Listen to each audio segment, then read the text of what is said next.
सकीना इत्तू जी का एक नया स्टेटमेंट सुन लीजिएगा दोस्तों, और कमेंट सेक्शन में जवाब मुझे ज़रूर से देना। जिस तरीके से पिछले वीडियोस जो है आपने बहुत ज़्यादा आगे पहुंचाई और हम लोग ट्रेंडिंग में छा गए, क्योंकि आप लोगों की कमेंट्स की वजह से ही लोग जो अभी घबरा रहे हैं कि ऐसे लोग जो है घबरा रहे हैं कि ये क्या हो रहा है, क्योंकि जनता की बात जो है हमें हुकाम तक पहुँचानी है। तो स्टेटमेंट सुन लीजिएगा कि वो मैडम जी कहती हैं कि we are not living in America, this is Jammu and Kashmir, और हम लोग जो है 28,000 स्कूलों के अंदर यहाँ पे एसी प्रोवाइड नहीं करा सकते हैं। यहाँ की जो वेदर कंडीशंस है उसके अकॉर्डिंग हमें जो स्कूल टाइमिंग है वो रखनी है।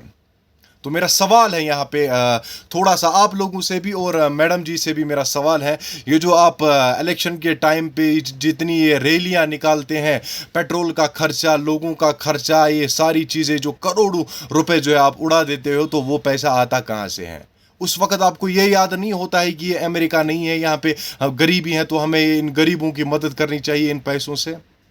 ये जो फंड के नाम पे आप लोग जो है 2-2 टके के वो जो नरेगा के वो बंड बनाते हैं, ड्रेन बनाते हैं, उसका पैसा आप डाइल्यूट करके स्कूलों के अंदर ये चीज़ें क्यों नहीं करवा सकते हैं?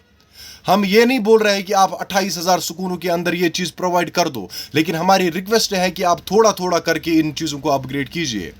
हम ये नहीं बोल रहे हैं कि आप अमेरिका के लेवल के स्कूल्स यहाँ पे बना दो, लेकिन कम से कम यहाँ के हर एक स्कूल के अंदर इलेक्ट्रिसिटी होनी चाहिए। यहाँ पे हर एक स्कूल के अंदर जो है वाटर सप्लाई जो है होनी चाहिए। फिर बाद में शायद विलेज लेवल के अंदर जो लोग हैं वो खुद शायद फैन लगाएंगे, अपने फंड जो है जोड़ के वो फैन लगाए, लेकिन कम से कम आप इलेक्ट्रिसिटी प्रोवाइड करवा सकते हो।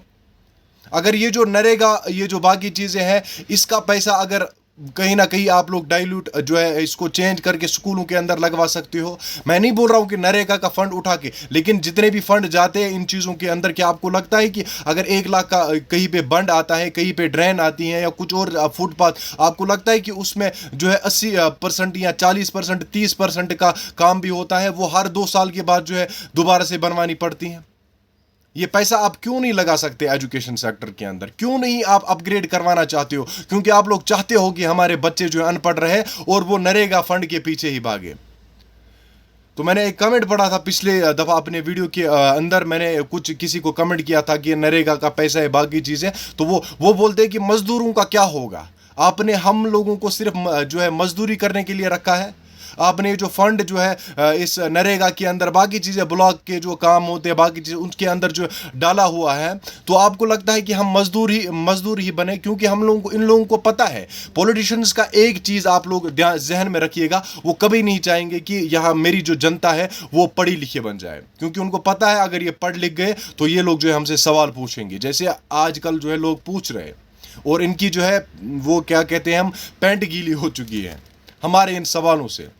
तो वीडियो को लाजमी से जो है शेयर कीजिएगा और आप अपनी राय जो है ज़रूर से बताइएगा कि आपको क्या सोल्यूशन लगता है कि ये जो प्रॉब्लम हो रही है आजकल कश्मीर के अंदर, ज़्यादा देर तक नहीं चलने वाला है ये जो सिलसिला है, क्योंकि 1-आध महीने के बाद फिर से नॉर्मल जो है यहाँ पे टेम्परेचर होने वाला है, फिर नॉर्मल सी जो है लाइफ जो चल रही थी स्टूडेंट्स की, जैसे वो स्कूल टाइमिंग में नॉर्मल डेज पे जाते थे वैसे ही रहने वाला है। लेकिन ये जो क्राइसिस उठती है बीच बीच में 1-2 महीने, इसका सोल्यूशन तो हमें देखना ही पड़ेगा, हमें ढूंढना ही पड़ेगा, कोई ऑल्टरनेट हमें ढूंढना ही पड़ेगा। ठीक है, बाकी वो ड्रामाबाजी बंद करो भाई। वो जो बच्चों के जो आप वीडियोस अपलोड कर रहे हो, ये 6 बजे उठ नहीं पा रहे हैं, वो आप लोगों की खुद की गलती, वो पेरेंट्स की गलती है, क्योंकि वो खुद लेट सोते हैं और खुद लेट जो है उठ जाते हैं। तो वीडियो में बस इतना ही कहना था, आप लोगों की राय जाननी थी, तो इस वीडियो को लाजमी से जो शेयर करें। पेज पे पहली बार आए हो तो पेज को फॉलो करके ज़रूर जाइए। फिलहाल के लिए अपने भाई को दीजिए इजाज़त। फी अमानिल्लाह।